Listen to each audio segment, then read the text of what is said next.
உலகெங்கிலும் இருக்கும் ஸ்ரீ குபேரன் டிவி நேயர்களுக்கு வணக்கம். நான் உங்கள் வாழ்வியல் ஜோதிட கலைமணி கிருஷ்ணகீர்த்தி பேசுகிறேங்க. நேயர்களே, நாம் இந்த பதிவில் ஏப்ரல் மாத ராசி பலன் ஒவ்வொரு ராசிக்கும் பார்க்க இருக்கிறோம். ஏப்ரல் மாதத்தில் என்ன ஸ்பெஷல் அப்படின்னா 3 பெருங்கோள்களின் பயிற்சி இருக்குது. ஒன்று குரு பயிற்சி, அது 13ஆம் தேதி நடைபெற இருக்கிறது. அடுத்து ராகுகேது பயிற்சி 12ஆம் தேதி நடைபெற இருக்கிறது. அடுத்து சனி பயிற்சி 29ஆம் தேதி, சனி அதிசார பயிற்சி 75 நாட்கள் பயிற்சியாக இருக்கிறது. இந்த மாதிரி இருக்கும் காலகட்டங்களில் மாத கிரகங்களான செவ்வாயும் சரி, புதனும் சரி, சுக்கிரனும் சரி கையோட இந்த நாட்களில் 10, 15 அந்த மாதிரி நாள் கணக்கில் மாற இருக்கிறாங்க. இதோட தலைமை கிரகமான நம்ம சூரிய பகவான் சித்திரை 1க்கு மேசராசியில் உச்சம் பெற காத்திருக்கிறாரு. அப்போது இந்த 9 கோளுக்கும் தலைமை பொறுப்பில் இருக்கும் அந்த சுயம்பு சூரியன் மேசராசியில் உச்சம் பெறும்போது உத்தராயணம் அப்படின்னு சொல்லும் பொழுது நமக்கு கிடைக்கக்கூடிய ப்ளஸ் பாயிண்ட்ஸ் நிறைய ஜாஸ்தி இருக்குங்க. ஏன்னா சூரியன் பொதுவாகவே உச்சமாகும் பொழுது நாட்டுக்கும் சரி, நாட்டு மக்களுக்கும் சரி நிறைய நல்லதுகள் நடப்பதற்கான வாய்ப்பு இருக்கிறது. இன்னொன்று, இத்தனை நாள் இருந்த அந்த சிறு சிறு வியாதிகள், தொல்லைகள் அதுக்கு மறைவதற்கான ஒரு நல்ல வெளிச்சத்தை கொடுப்பதற்கான ஒரு வாய்ப்பாகவும் சூரியன் இப்போ பூமிக்கு மிக அருகில் இருப்பது போல் கணக்குது. ஒன்று உச்சம் அப்படிங்கிறது வேறு ஒன்றும் இல்லைங்க, பூமியோட மிக அருகில் இருப்பதும், நீச்சம் என்பது பூமியை விட்டு அதன் தாக்கத்தை குறைத்து கொள்ளும் விதமாக தள்ளி இருப்பதுமே உச்சம் நீச்சம் அப்படிங்கிறோம். ஸோ நீச்சம் அப்படிங்கிறப்ப ஆட்டோமேட்டிக்காக பார்த்தீங்கன்னா நமக்கு இந்த வின்டர் வந்துடும். ஸோ நிறைய வியாதிகள் வருவதற்கான ஸ்கின் டிசீஸ்லேருந்து அலர்ஜி, ஜுரம் வருவதற்கான வாய்ப்புகள்லாம் நிறையா இருக்கும். வீட்டை விட்டு வெளியிலே வரமாட்டோம், அது மாதிரி நிறைய வாய்ப்புகள். இப்போ அந்த விஷயம் முடிஞ்சு இப்போது திருவிழாக்கள் அள்ளி சித்திரை திருவிழாலேருந்து ஊர் திருவிழாலேருந்து பார்க்கக்கூடிய அந்த காலகட்டத்துக்கு நம்ம வந்துட்டோம். அப்போது எப்போவுமே ஏப்ரல்னாலே ஒரு ஸ்பெஷலான மாதம்தாங்க. சரி, வாங்க இப்போ ஒவ்வொரு ராசிக்குமான ராசி பலனை பார்க்கலாம். துலாம் ராசி நேயர்களே, மாத பலன்கள் பார்த்து கொண்டிருக்கோம். அந்த வரிசையில் துலாம் ராசி நேயர்களுக்கு இந்த ஏப்ரல் மாதம் என்ன தரவிருக்கிறது, பரிகாரம் எடுத்துக்கொள்ளலாமா வேணாமா அப்படிங்கிறத பார்த்துக்கிட்டு இருக்கோம். ஆக துலாம் ராசி நேயர்களுக்கு இந்த மாதம் பொருளாதார நெருக்கடியிலிருந்து விடுபடக்கூடிய ஒரு மாதமாக அமையுது. ஏற்கனவே புதுசாக அதிக பணம் வராட்டினா கூட ஏற்கனவே இருந்த பொருளாதார நெருக்கடிகள், கடன் தொல்லைகள், கடன் பிரச்சனைகள், எதிரிகள் பிரச்சனை, நோய் பிரச்சனை, விரயம், சுப விரயம் இல்லாமல் மனசுக்கு பிடிக்காமல் விரயம் செஞ்சுக்கிட்டு இருந்திருப்பீங்க. அதுக்கெல்லாம் மாறுவதற்கான ஒரு சூழலை இந்த மாதம் உங்களுக்கு நவகிரகங்கள் கொடுக்க போகிறாங்க. உங்களுக்கு 7ல் இருக்கும் சூரியன் உங்களோட அந்தஸ்தை, கௌரவத்தை மேலும் வலுப்படுத்தும் ஒரு தருணமாக இந்த மாதத்தை மாற்றுவார். அதே சமயம் உங்கள் ராசியில் வரப்போகும் கேது இத்தனை நாள் நம்ம இப்படி முட்டாள்தனமாக இருந்துட்டோமே அப்படிங்கிற ஒரு விழிப்புணர்வை உங்களுக்கு கொடுக்க போகிறாருங்க. அப்போ ராசி நாதனாகிய சுக்கிரன் செவ்வாயோட ஒரு ட்ராவலில் இருக்க போகிறாங்க. அப்போ ரொம்ப நாள் திருமணம் ஆகாதவர்களுக்கு திருமணமாகும் வாய்ப்பு துலாம் ராசி நேயர்களுக்கு கிடைக்க போகுது. துலாம் ராசிக்காரர்கள் புத்திரர்கள் சந்தோஷம் அடையும். அதாவது குழந்தைங்களுக்கு கல்யாணம் பண்ணி பார்க்கக்கூடிய ஒரு காலகட்டத்தில் இந்த துலாம் ராசி நேயர்கள் இருக்கீங்க.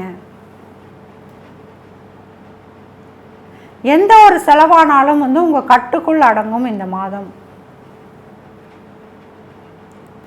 வேலை வாய்ப்பு கிடைப்பதற்கான வாய்ப்பாக இந்த மாதம் உங்களுக்கு அமைகிறது. துலாம் ராசி நேயர்களுக்கு நெடுங்காலமாக வேலை இல்லை, சரியான அங்கீகாரம் இல்லை, அதனால் எங்களுக்கு பண வரவு இல்லை அப்படின்னு நினச்சிக்கிட்டு இருக்கவங்களுக்கு இந்த மாதம் சகலவித சந்தோஷமும் கிடைக்க போகுது. ஒரு வேலை கிடைக்கிறதுனால உங்கள் வீடு நல்ல சந்தோஷமாக இருக்க போகுதுங்க. 12ஆம் இடத்துல சந்திரன் இருக்கார். நான் வந்து பிஸ்னஸ் பண்ணுறேன், எனக்கு லாபம் இருக்குமானா கண்டிப்பாக இரட்டிப்பு லாபம் தரக்கூடிய இடத்துல நீங்கள் இருக்கீங்க. இந்த மாதம் வந்து சிறு முதலீடு பண்ணால் கூட அந்த முதலீடு திரும்ப வருவதற்கான, லாபமாக வருவதற்கான வாய்ப்பு இருக்குது. உங்கள் தொழிலை பற்றி 1க்கு 2 பேர் வந்து பேசிப்பாங்க. நல்லா இருக்கு அவங்க கடையில் உள்ள அந்த ப்ராடக்ட்டு, அவங்க கம்பெனி நேமுக்கு ஏற்ற மாதிரி நல்லா கொடுக்குறாங்க, அவங்க சர்வீஸ் நல்லா பண்ணுறாங்க, நியாயமாக நடந்துப்பாங்க அப்படின்னு ஒரு பொதுஜனத்தோட அந்தஸ்தும் உங்களுக்கு, நற்பெயரும் உங்களுக்கு கிடைக்க போகுது. இதன் மூலம் வந்து உங்கள் தொழில் வளரப்போகுது. ஆடை ஆபரண சேர்க்கைகள், நகைச்சீட்டு சேர்க்கறது, ஏலச்சீட்டு எடுக்கிறது, புதுசாக ஒரு விஷயத்தை ஸ்கெட்ச் பண்ணி அதை செயல்படும் முறையில் கொண்டு வர்றது, குடும்பத்தாருடன் உட்காந்து ஆலோசனை பண்ணிக்கொள்வது, இது மாதிரி நிறைய சந்தர்ப்பங்கள் வந்து துலாம் ராசிக்கு கிடைக்க போகுது. ரொம்ப நாளாக நீங்களே தனியாக செயல்பட்டுட்டு வந்திருப்பீங்க. இந்த மாதம் வந்து குடும்பத்தோட ஒரு ஒருங்கிணைப்பு கிடைக்கும். நாங்களும் சப்போர்ட் பண்ணுறோம், நாங்களும் முடிஞ்சதை பண்ணுறோம் அப்படிங்கிற ஒரு நல்ல சப்போர்ட் கிடைக்கும். நகையை மீட்பீங்க, நகையை அடகு வச்சுருந்தா மீட்பீங்க, நிலத்தையோ வீட்டையோ அடகு வச்சுருந்தா மீட்பீங்க, வண்டியை அடமானம் வச்சுருந்தால் மீட்டெடுப்பீங்க.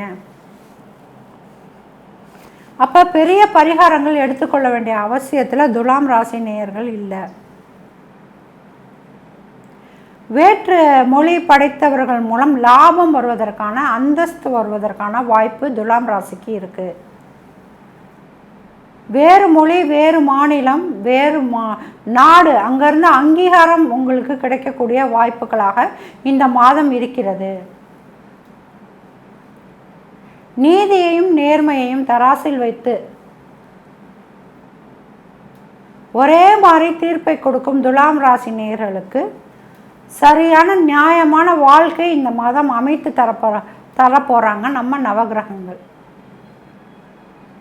அப்போது துலாம் ராசி வந்து தினமும் ஒரு கல்கண்டு வந்து சாப்பிட்றது சிறப்பு. ஒரு காரியமாக போகும் முன்பு கல்கண்டு வந்து கட்டி கல்கண்டு இருக்கு இல்லையா, அந்த கல்கண்டை வாயில் போட்டுக்கிறதும், அந்த கல்கண்டோடு சேர்த்து பச்சை கற்பூரத்தை வைத்து ஒரு பட்டு துணியில் முடிஞ்சுக்கிறதும் சிறப்பு. இந்த மாதம் ஃபுல்லாக சிறப்பை தரும். இதுதான் நான் எதிர்பார்த்தேன், இப்படி நான் சொன்னதை புரிஞ்சுக்கணும், இப்படி நான் சொல்கிறது நடக்கணும், இப்படி எனக்கு நிறையா வந்து பணம் சேர்க்கணும், நான் நினச்சி செலவு பண்ணணும், நான் கொஞ்சம் விளம்பர பிரியை, நான் கொஞ்சம் என்டர்டெயின்மெண்ட்டாக ரொம்ப சந்தோஷமாக இருக்கணும்னு நினைக்கிறேன், ரொம்ப அடிக்கடி இந்த காலையில் எழுந்திரிச்சு ஒரே மாதிரி ரொட்டீன் ஒர்க்கு பார்க்குறதுலேருந்து கொஞ்சம் விடுதலை ஆகணும்னு நினைக்கிறேன், ஒரு டூர் மாதிரி போயிட்டு வரணும்னு ஆசைப்பட்றேன். அனைவருக்கும், துலாம் ராசியை சேர்ந்த அனைவருக்கும் இந்த மாதம் வந்து சிறப்பான மாதமாக அமையப்போகுது. மகாலட்சுமியின் அருளை பெற்ற துலாம் ராசி நேயர்கள்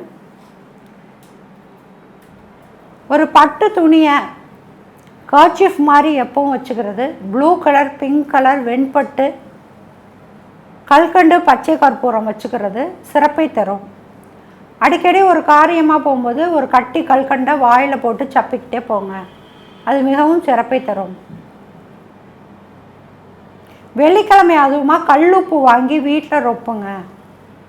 அப்போது இனிமேல் ஒரு பெரிய பிரேக் வரலான்னா கூட இருக்கும் பொருளாதார நெருக்கடி வந்து இந்த மாதம் அகலும், இருக்கிற கடன் போகும், இருக்கிற தொல்லை போகும், இருக்கிற நோய் போகும். சரி, துலாம் ராசி நேயர்கள், குடும்ப தலைவிகள் சந்தோஷமாக இருக்கக்கூடிய காலகட்டம் இது. குழந்தைங்களால் நற்பெயர் உண்டு, குழந்தைங்களால் தனவரவு உண்டு, குழந்தைக்கு கல்யாணம் பண்ணி பார்ப்பீங்க, வெளிநாடு போவீங்க. பாகியஸ்தானம் பூர்வீகத்திலிருந்து சொத்து சம்பந்தமான நல்ல விஷயம் வரும். குலதெய்வ அருள் உண்டு, குலதெய்வ வழிபாடு உண்டு. அதுக்கான ரொம்ப நாளாக பிரிந்து இருந்த அந்த பூர்வீக குடும்பம் வந்து ஒன்று சேர்வதற்கான வாய்ப்பாக இந்த மாதம் உங்களுக்கு அமையும். டூர் அண்ட் ட்ராவல்ஸ் வச்சுருக்கவங்க, சினிமா துறையில் இருக்கிறவங்களுக்கெல்லாம் ஏற்புடைய மாதமாக இந்த மாதம் அமையும். ஒரு சிறு விண்ணப்பம் என்னென்னா, ஸ்ரீராம ஜெயம் எழுதிட்டு வரணும். ஸ்ரீராம ஜெயம் கையில் வந்து ஏதாச்சும் உங்களுக்கு ஒர்க் பண்ணுறது மூலம் குருவுக்கு ஒரு நித்திய பரிகாரம் ஒன்று எடுத்துக்கிறீங்க. அந்த பரிகாரம் மூலம் கிடைக்கும் வாய்ப்புகள் வந்து வளமோடு ஒரு ஸ்டேபிளாக நமக்குள்ளேயே இருக்கிறதுக்கான வாய்ப்பு இருக்குது. புது முயற்சிகள் ஈடுபடுவோருக்கு வெற்றி வருவதற்கான சப்போர்ட் வருவதற்கான வாய்ப்பு இருக்குது. முயற்சிகள் அனைத்தும் வெற்றி வரும். சிறுதூர பயணம் லாபம் கொடுக்கும். நன்றி நேயர்களே. ஸ்ரீ குபேரன் டிவியை பார்த்தமைக்கு நன்றிகள். மேலும் இது போன்ற தகவல்களை தெரிந்து கொள்ள ஸ்ரீ குபேரன் டிவியை சப்ஸ்கிரைப் செய்யுங்கள். மறக்காமல் பெல் ஐக்கானை கிளிக் செய்யுங்கள்.